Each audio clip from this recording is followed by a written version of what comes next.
నమస్తే పొలిటికల్ వాయిస్కు స్వాగతం. మనతో పాటు భారతీయ జనతా పార్టీ సీనియర్ నాయకులు మాజీ ఎంపీ వరంగల్ నుంచి 2 సార్లు ప్రాతినిధ్యం వహించినటువంటి చాడా సురేష్ రెడ్డి గారు ఉన్నారు. తెలంగాణలో భారతీయ జనతా పార్టీకి సంబంధించినటువంటి అంశం అదేవిధంగా మిగిలిన అంశాలను అడిగి తెలుసుకునేటువంటి ప్రయత్నం చేద్దాం. సార్ నమస్తే అండి. నమస్కారం అండి. వాడి వేడి పెరిగిపోయింది అన్ని పార్టీలు తెలంగాణలో ఎంపీ దానికోసము. మా భారతీయ జనతా పార్టీ ఎట్లా ప్రిపేర్ అవుతుందండి? అంటే ఇప్పుడు నాకు ఆలోచన వచ్చిన ప్రకారం నేనైతే ముందు నుంచి కూడా నాకు ఒక భారతీయ జనతా పార్టీ అంటే ముందు నుంచి గౌరవం నాకు. నేను తెలుగుదేశం పార్టీలో 1994లో జాయిన్ అయినాను. జాయిన్ అయినాక తర్వాత పార్టీలో జాయిన్ అయినాక చాలా రోజులు కూడా పనిచేసిన తర్వాత ఎన్టీ రామారావుని కలిస్తే మమ్మల్ని అప్పుడు ఆహ్వానించాడు ఆయన. ఆహ్వానించినప్పుడు మేము పార్టీలోకి వచ్చాం. పార్టీలోకి రాగానే బ్రదర్ మాకు ఇట్లా పోటీ చేయాలని చెప్పేసి వారిని అడగాను. బ్రదర్ ఓకే మీరు పోండి ముందుకెళ్ళండి అని చెప్పేసి వారు చెప్పారు. చెప్పినప్పటి నుంచి మేము ముందుకెళ్ళాం. 96 ఎన్నికలలో నాకు ఫస్ట్ టికెట్ ఇవ్వడం జరిగింది. అది వరంగల్ నుంచి హన్మకొండ పార్లమెంట్ నుంచి నాకు ఇవ్వడం జరిగింది. ఆ రోజు కమాలుద్దీన్ గారు అని చెప్పేసి కాంగ్రెస్లో ఉండే. సరే ఆయనను ఏదో చేయాలనుకుంటే ఆ రోజు ఎన్టీ రామారావు పార్టీలో మేము 42 పార్లమెంట్ కూడా ఓడిపోవడం జరిగింది. దాంట్లో హైయెస్ట్ మెజారిటీ ఓట్లు మాకు హన్మకొండ నుంచి నా ద్వారా వచ్చినాయి పార్టీకి. అప్పుడు నేను చంద్రబాబు గారి దృష్టిలో పడినప్పుడు మళ్ళీ మమ్మల్ని ఏం చేసిన తెలుగుదేశం పార్టీ అప్పుడు ఒరిజినల్గా తెలుగుదేశం పార్టీ చంద్రబాబు దగ్గరికి వెళ్ళినప్పుడు ఆయన 98లో మాకు ఫస్ట్ టికెట్ ఇచ్చాడు. ఇచ్చినప్పుడు వారితో పాటు 20 ఏళ్ళు 2020 విజన్తో పనిచేయాలనే ఉద్దేశంతో ఆయన ఆహ్వానించి దాంట్లో చాలా ఇష్టంగా పోయాం. ఆ ఎన్నికల్లో గెలిచాం. 98 గెలిచాం అనుకొని ఆ రోజు గెలిచిన తర్వాత వాజ్పేయి గవర్నమెంట్లో వారితో మేము ఎన్డీఏ గవర్నమెంట్ చెప్పేసి దాంట్లో మేము భాగస్వాములుగా ఉన్నప్పుడు వారి ప్రధానమంత్రి గారు మేము చేసాం. అప్పుడు వచ్చి గొడవ వచ్చేసి మన 13 నెలలే మళ్ళీ గవర్నమెంట్ పడిపోయి మళ్ళీ 99లో మళ్ళీ అప్పుడు మళ్ళీ బీజేపీతో పొత్తుతో మళ్ళీ మేము గెలవడం మళ్ళీ జరిగింది. మళ్ళీ హన్మకొండ నుంచే మళ్ళీ గెలిచాము. రెండోసారి అప్పుడు కాంగ్రెస్ పార్టీనే ఓడించాము. ఓకే. ఇక తర్వాత మేము చాలా చంద్రబాబు గారితో మంచి 2020 విజన్లో మంచి పనిచేసి అక్కడ చాలా వర్క్స్ కూడా చేయడం జరిగింది. ప్రజలలో చాలా ఇష్టంగా చూసేవాళ్ళు నన్ను. పార్టీలో కూడా చాలా ఇష్టంగా పని చేయించుకునే వాళ్ళు, మాకు కూడా ఇష్టంగా పనిచేసేవాళ్ళం. ఇంకొకటి ఏంటంటే ఢిల్లీలో కూడా మాకు పరిచయాలు, మేము వీరితో పొత్తున్నాం కాబట్టి వాజ్పేయి వారితో 2 సార్లు ఆయన ప్రధానమంత్రి ఉన్నప్పుడు వారితో చాలా సన్నిహితంగా మమ్మల్ని అంటే చూస్తేనే చిన్న పిల్లల లెక్క ఉంటుంది. వారు ఎడ చూసినా పిలిచి మాట్లాడి మమ్మల్ని ఎప్పుడు కూడా గౌరవంగా ఆయన పలకరించేవాడు. ఆ విధంగా దాంతో చాలా అభివృద్ధి కార్యక్రమాలు అంటే చంద్రబాబు గారు చెప్పేవారు ఇక్కడ కావాలంటే మా కాన్స్టిట్యూన్స్ లేదు కావాలన్నా కానీ అప్పుడు డబ్బులు చాలా తక్కువ, మాకు ఇంత ఫండ్స్ అనేది బడ్జెట్ అప్పుడు 26,000 కోట్లకి ఉంటాయి మాకు స్టేట్లో. దాంట్లో ఏదో చేసి మాకు ఎంపీ ల్యాడ్స్ కూడా 1 crore అనేది ఉండేది. దాన్ని 2 కోట్లు చేయించుకున్నాం. అప్పుడు బాలయ్య గారు మాకు స్పీకర్ ఉండే, వారు కూడా అభివృద్ధి అంటే చాలా ఇష్టపైన. దాంట్లో అప్పుడు 2 కోట్లు వచ్చినప్పుడు మాకు బియ్యం పథకం కింద కేంద్రం నుంచి బాగా నిధులు వచ్చేది. అయితే అప్పుడు 50-50 అని చెప్పేసి మాకు 2 కోట్లు ఎంపీ ల్యాడ్స్ వస్తే 2 కోట్ల వంతు మేము రైస్ అదనంగా తీసుకొని ఆ 4 crores పెట్టి అభివృద్ధి చేసేవాళ్ళం. ఎక్కడ కానీ సీసీ రోడ్లు కానీ, ఓవర్ ట్యాంక్స్ కానీ, స్కూల్ రూమ్స్ కానీ, ఈ విధంగా చాలా కార్యక్రమాలు చేపట్టారు. తర్వాత ప్రధానమంత్రి సడక్ యోజన అని చెప్పేసి అప్పుడు చాలా మంచి ప్రోగ్రామ్ తీసుకున్నాడు అప్పుడు ప్రధానమంత్రి గారు. దాంట్లో చాలా ఫండ్స్ కూడా మేము ఎర్రమనాయుడు గారు అప్పుడు ఫస్ట్లో మంత్రిగా ఉన్నప్పుడు వారి ద్వారా చాలా నిధులు తీసుకొచ్చాం. అతను మా వరంగల్ జిల్లాలో ఈ రోజు కూడా మేము ఎక్కడికన్నా వెళ్తే డాంబర్ రోడ్ వేసామంటే ప్రధానమంత్రి సడక్ యోజన కింద వేసిన రోడ్లే వాజ్పేయి గారు మొదలుపెట్టాడు. దాంట్లో చాలా ఎక్కడికి వెళ్ళినా అదే ఆ రోడ్లే ఈ రోజు వైడెన్ చేయడం కానీ ఏది కానీ చేయడం అదే రోడ్లు ఈ రోజు చేస్తున్నారు ప్రతి గవర్నమెంట్ ఎవరు వచ్చినా కానీ. అది ఎక్కడ పోయినా మేము చెప్పుకుంటాం. పథకం ఇంకా కంటిన్యూ అవుతుంది. సడక్ యోజన స్టిల్ కంటిన్యూ అవుతుంది. కానీ వాళ్ళు ఉన్నాయి ఇది చేయగలుగుతున్నారు. మేము అప్పుడు కొత్తగా అన్ని ఫార్మేషన్ చేసాం అది అన్ని దిక్కులో కూడా. ఆ తర్వాత సీసీ రోడ్లు కానీ, ఓవర్ ట్యాంక్స్ కానీ, అప్పుడు ప్రతి ఇంటింటికి మేము ఈ రోజు వీళ్ళు అంటున్నారు ఆ రోజు మేము ప్రతి ఇంటింటికి నీళ్ళు ఇచ్చాం. ఆ విధంగా పథకాలు చేపట్టాము. చంద్రబాబు గారు చాలా మంచి విజన్తో పనిచేశారు. వారితో చేయడం కూడా మాకు సంతోషకరం. మళ్ళీ టీడీపీ వదిలిపెట్టి మీరు మధ్యలో టీఆర్ఎస్ వేరు కదా కొద్ది రోజులు. అంటే 2004లో మాకు ఈ వేవ్లో మేము అప్పుడు అందరం కూడా దాదాపు ఆ పార్టీ కూడా ఓడిపోవడం జరిగింది. ఓడిపోయిన తర్వాత మేము అంతా కూడా ఇక పార్టీలో బాగానే వర్క్ చేసిన తర్వాత ఇక తెలంగాణది కొంచెం అంతా చాలా పెరిగినప్పుడు కేసీఆర్ గారు బాగా, అప్పుడు మేము పక్కపక్క కాన్స్టిట్యున్సీలు మాకు, మా చేర్యాల పక్కపడి సిద్దిపేట, మాకు వారికి చిన్న పరిచయాలు ఉండేది, ఎప్పుడు కూడా కలుసుకునే వాళ్ళం. ఆ విధంగా పరిచయంతో అన్న మీరందరూ కూడా ఖాళీగా ఉండడం ఏంది, మన అందరం కూడా మేము మాతో మీరు కూడా తోడుంటే ఇంకా తెలంగాణ తొందరగా వస్తుంది, మీరు రండి అని చెప్పేసి వారు కొంచెం ఆహ్వానించడం. 2-3 సార్లు వచ్చి ఆయన కానీ కేటీఆర్ గారు కానీ వీళ్ళు వచ్చి అడిగారు. అడిగితే 2009-10 మధ్యలో నేను టీఆర్ఎస్ పార్టీలో చేరడం జరిగింది. అది కూడా చాలా పెద్ద ఎత్తున వరంగల్లో 5 lakhs జనంతో, 5 లక్షల మంది జనంతో పార్టీలో చేరడం. అది మా కాదు, అప్పుడు తెలంగాణ అంటే జనం అలా వచ్చేవాళ్ళు. 5 లక్షల మందిలో జాయిన్ అయినప్పుడు అప్పుడు మాకు రిజర్వ్డ్ అయింది కాన్స్టిట్యున్సీ అనేది. హన్మకొండ వరంగల్ 2 కూడా ఒకటి ఎస్సీ ఒకటి ఎస్టీ అయిపోయింది. కేసీఆర్ గారు ఆలోచించి మీరు 2 సార్లు పార్లమెంట్ సభ్యునికి చేసినావు కాబట్టి నీకు ఎక్కడైనా నీకు స్థానం కల్పారంటే, నీకు మల్కాజిగిరి ఇక్కడ రంగారెడ్డిలో అక్కడనే ఉంటున్నావు కాబట్టి నీకు ఆ స్థానం అయితే బాగుంటుంది, రా బ్రదర్ అక్కడ చేద్దామని చెప్పేసి రంగారెడ్డి జిల్లా 2 జిల్లాలు చేశాడు ఆయన. ఒకటి ఈస్ట్ జిల్లా, ఒకటి వెస్ట్ జిల్లా. ఈస్ట్ జిల్లా అంటే మల్కాజ్గిరి, వెస్ట్ అంటే చేవెళ్ళ. ఈస్ట్ దానికి నన్ను పార్లమెంట్ అది అప్పుడే టికెట్ అనౌన్స్ చేశాడు ఆయన. చేసి పార్టీ జనరల్ సెక్రటరీగా నన్ను అనౌన్స్ చేసేసి అప్పుడు బాగా కలిసి బాగా పనిచేసినాం. ఉద్యోగంలో కూడా 3 ఏళ్ళు పనిచేశాం. చేసిన తర్వాత లాస్ట్కి తెలంగాణ వచ్చిన తర్వాత ఆయనతో నాకు చిన్న అంటే విభేదాలు, మామూలుగా విభేదాలు వచ్చాయి. నాకు ఇష్టం అనిపించలేదు. ఇక ఆయన చేసిన దానికి నాకు కొంచెం ఇష్టం అనిపించాక నేను ఇక చేయను, నేను చాలా ఉంటానని చెప్పేసి ఉన్నాను. తర్వాత మళ్ళీ ఆఫర్ కూడా వచ్చింది కానీ పోలే. ఇక తర్వాత నేను నా పని మీద నేను ఉంటిని. నాకు పిల్లలు కూడా, వాళ్ళు నాకు 3 బాబులు, వాళ్ళతో ఎట్లా ఫ్యామిలీ కూడా చూసుకోవాలంటే నేను 3-4 ఏళ్ళు నేను పని చేయాలి. ఇక పార్టీలో లేకుండా, ఏ పార్టీలో రాజకీయంగా లేకుండా. తర్వాత మళ్ళీ తెలంగాణ వచ్చింది, ఆయన కేసీఆర్ అని చేయడం ఇవన్నీ కూడా చూసి అంత పబ్లిక్లో విరక్తి వచ్చేసింది. అప్పుడు నాకు నరేంద్ర మోడీ గారు అప్పుడు 14లో మళ్ళీ ప్రైమ్ మినిస్టర్ అయ్యారు. నేను అంత ఫస్ట్ మాకు అంత పరిచయాలు పార్లమెంట్ కూడా వార్త మాకు ఎక్కువ లేకుండేది, పేరు వినేది కానీ ఎక్కువ లేకుండేది.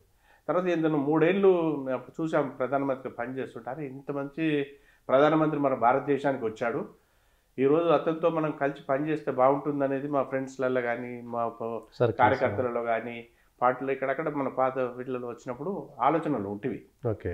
అంతలో మళ్ళీ 19లో పార్లమెంట్ ఎన్నికలు వచ్చినాయి. అప్పుడు కిషన్ రెడ్డి గారు సికింద్రాబాద్ నుంచి పోటీ చేస్తున్నప్పుడు రాష్ట్ర అధ్యక్షునిగా లక్ష్మణ్ జీ వాళ్ళిద్దరూ వచ్చి రిక్వెస్ట్ చేశారు.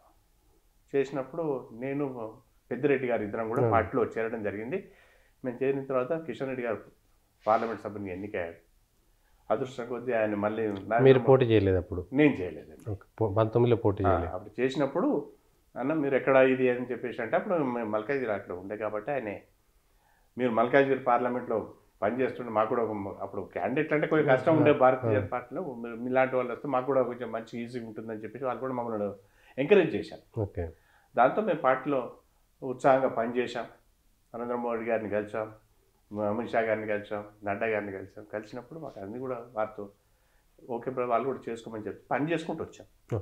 సో అంటే చెప్పినా కానీ ముందు నుంచి అంటే మీరు టీఆర్ఎస్లో ఉన్నప్పటి నుంచి కూడా మల్కాజ్గిరి వైపే పని చేసుకుంటున్నాను? మల్కాజ్గిరి వైపే, ఎందుకంటే అప్పుడు నాకు అనౌన్స్ చేసినప్పుడు నేను పాదయాత్రలు కూడా చేశాను. 2011 to 12 వరకు మధ్యలో ఒక 1 year మొత్తం పార్లమెంట్ మొత్తం పాదయాత్ర చేశాను.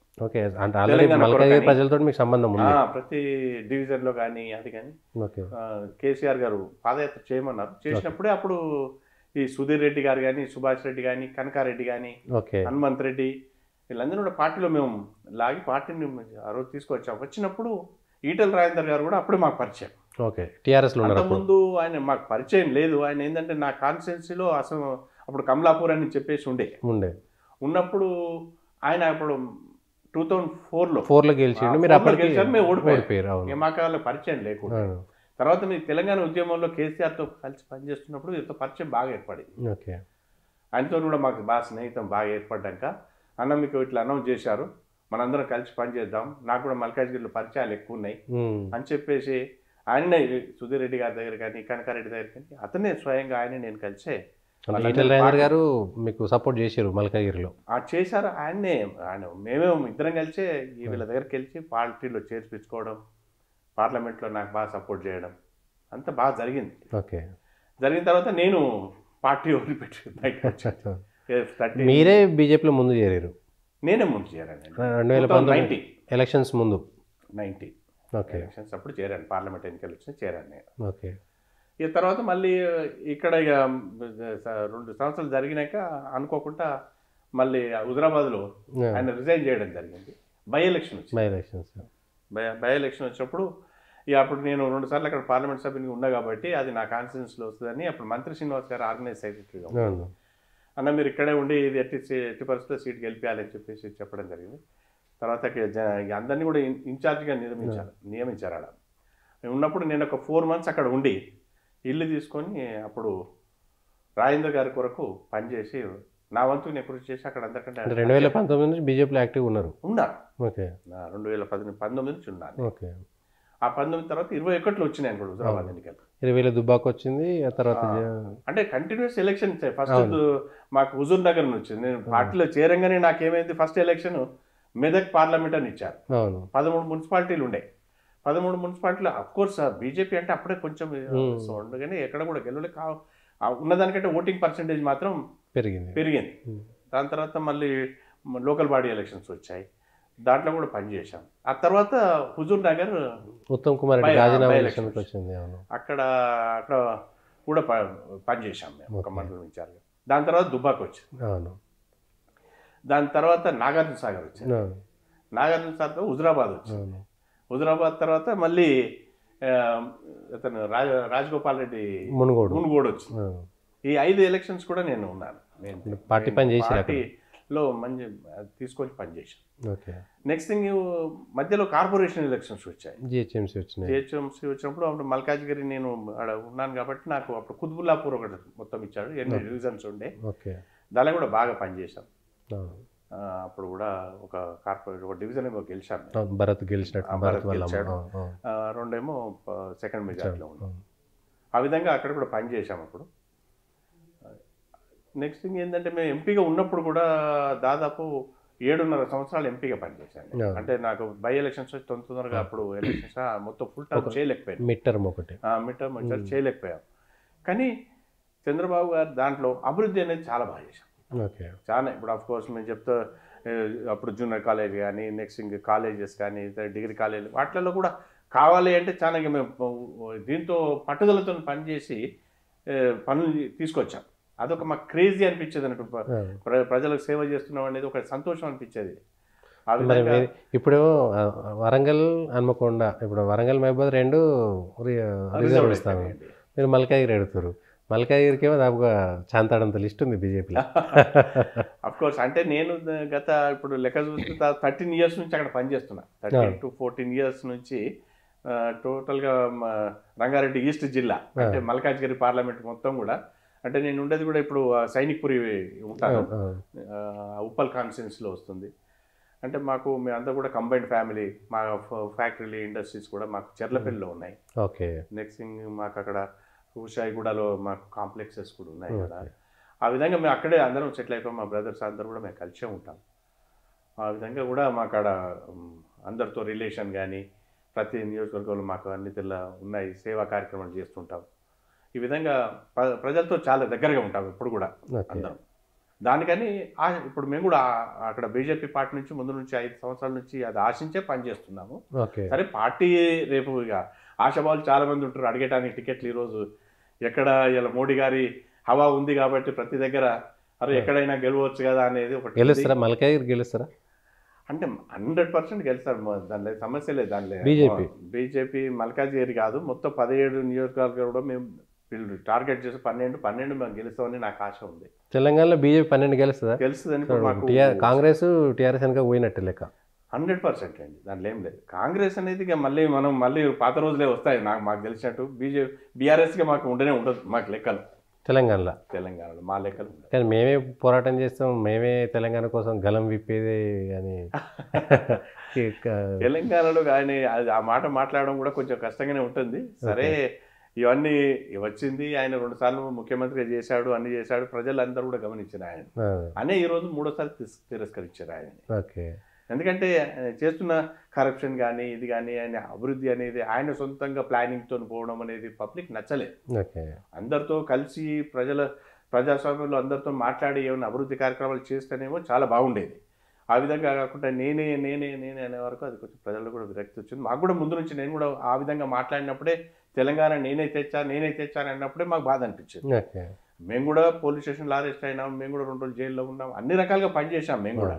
కానీ ఓ బయట చెప్పుకున్నారు, చెప్పుకోలేకపోయాం అంతే, తప్పించి 2 రోజులు ఆయన ఎక్కువ చెప్పుకున్నాడు కాబట్టి ముఖ్యమంత్రి అయ్యాడు. ఓకే. కానీ వాళ్ళేమో తెలంగాణ మేమే నేనే అంటారు, బీజేపీలో ఏమో టికెట్ మాదే మాదే మాదే అని ఇంతమంది ఆ తిరుగుతున్నారు. విధంగా అంటే ఇప్పుడు మా ఫాదర్ కూడా మాజీ శాసనసభ్యులు, ఆయన కూడా ఓకే. ఆయన ఇండిపెండెంట్గా గెలిచాడు. తెలంగాణ రిజిస్ట్రేషన్లో మేమంతా చాలా పెద్ద ఫ్యామిలీ. ఓకే. మమ్మల్ని విడిచిపెట్టి కూడా ఆయన ఎక్కడ నుంచి? గన్పూర్ నుంచి గెలిచిరా? పరకాల నుంచి గెలిచాడు ఆయన. ఓకే. ఆయనకి తెలంగాణ రిజిస్ట్రేషన్లో కూడా చాలా పనిచేశాడు ఆయన. 69లో చేసి ఆయన వరంగల్ జిల్లా అధ్యక్షునిగా కూడా పనిచేశాడు. ఓకే. చేసినప్పుడు అప్పుడు జైలుకి వెళ్ళడం, ఇది వెళ్ళడం, ఆయన చాలా ఫ్యామిలీ అంటే ఆయన ఫ్యామిలీలో వదిలిపెట్టుకొని ఆయన మొత్తం విధంగా తెలంగాణ కొరకు పోరాడాడు. ఓకే. ఇక తర్వాత మళ్ళీ మీరు అందరు కూడా తెలుసు, తర్వాత తెలంగాణ అనేది మళ్ళీ పక్కన పడిపోయింది. తర్వాత వీళ్ళు చేశారు తెలంగాణ కొరకు, వాళ్ళు పోరాటం పెద్దలు చేసిన పోరాటంలో వీళ్ళు చేసిన అసలు పై సంబంధం కూడా కాదు. కానీ అనుకోకుండా ఆ రోజు మన అదృష్టం కొద్దీ మనం అనుకున్నది సాధించగలిగినాం అందరం కలిసి మళ్ళీ కూడా. దాంట్లో ఏం నా ఉద్దేశం అది. మల్కాజ్గిరి సీట్ కోసం తెలంగాణలో దాదాపుగా చేవెళ్ళ, మల్కాజ్గిరి లేకపోతే ఈ సీట్లలో విపరీతమైనటువంటి డిమాండ్ ఉంది. జహీరాబాదు సిట్టింగ్ ఎంపీ లేరు, కానీ ఆశావాహులు కూడా అంతకంటే ఎక్కువ ఉన్నారు. అందులో మల్కాజ్గిరి అయితే గెలుస్తామనేటువంటి భ్రమలో బీజేపీ ఉంది. అంటే ఈరోజు అందరికీ ఉంది, అందరికీ రాజకీయంలో ప్రతి ఒక్కరికి కూడా ముందుకు రావాలనే దాని మీద ప్రతి ఒక్కరు కూడా అడుగుతారు. దాంట్లో పార్టీ కూడా అన్ని రకాలుగా ఆలోచిస్తుంది. అన్ని రకాలుగా పార్టీ ఏ విధంగా ఆలోచించి చేసినా దానికి సిద్ధమే మేము అందరం కూడా పనిచేయడానికి. దాంట్లో మాది కూడా ఒక ఆలోచన కాబట్టి పార్టీ తప్పకుండా ఆలోచిస్తుంది. ఓకే. మాకు ఆ నమ్మకం ఉన్నది. ఓకే. తప్పకుండా మాకు మల్కాజ్గిరి పార్లమెంట్ వస్తుందని చెప్పేసి నేను ఆశిస్తున్నా. పార్టీ కూడా తప్పకుండా మాకు సహకరిస్తుందని ఆలోచిస్తున్నాను. ఓకే. ఒకవేళ రాకపోతే లేదు పొరపాటున బీజేపీ గెలుపు ఉంటుందా? తప్పకుండా మేము మోడీ గారి కొరకు పార్టీలో వచ్చాము. భారతదేశం హిందుత్వం అంటే కూడా మాకు అంతా ఉంది కాబట్టి, ఈ రోజు భారతదేశాన్ని ఆయన కాపాడుతున్నాడు కాబట్టి ఆయనకు తప్పకుండా మాకు సహకారం ఉంటుంది. ఆయన చేసే దాంట్లో మేము ఉడతా అనుకొని మేము పనిచేస్తాము. ఓకే. సరే, ఒక అవకాశం ఇంతవరకు మేము పార్లమెంట్ సభ్యునిగా ఉన్నప్పుడు 2 సార్లు కూడా ఎన్డీఏలో వాజ్పేయి గారు అసలు దగ్గర మేము పనిచేశాం కాబట్టి ఈరోజు ఒక పెద్ద మహాత్ముడిని మేము చెప్పుకోవడం మోడీ గారు, వారి దగ్గర కూడా మాకు చేయాలని బాగా ఒకటి ఉంది కాబట్టి అది ఆశ ఉంది. ఆశ నెరవేరుతుందని మేము ఆశిస్తున్నా.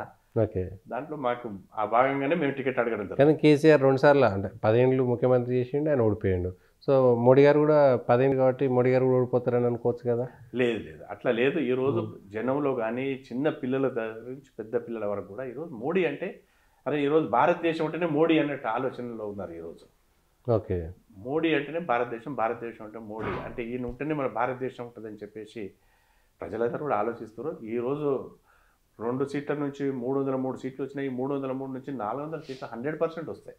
మళ్ళా సీట్లు పెరుగుతాయి. ఆయన 3సారి ప్రధానమంత్రి కావడం, 400 మంది ఎంపీలతో ఆయన ప్రధానమంత్రి అవుతాడని నేను తప్పకుండా చూస్తున్నాను. ఎందుకంటే మీరు ప్రజలలో లేనట్లెక్క. మోడీ గారు మళ్ళీ గెలుస్తారు, 400 వస్తాయంటే మీరు ప్రజలలో లేనట్లెక్క.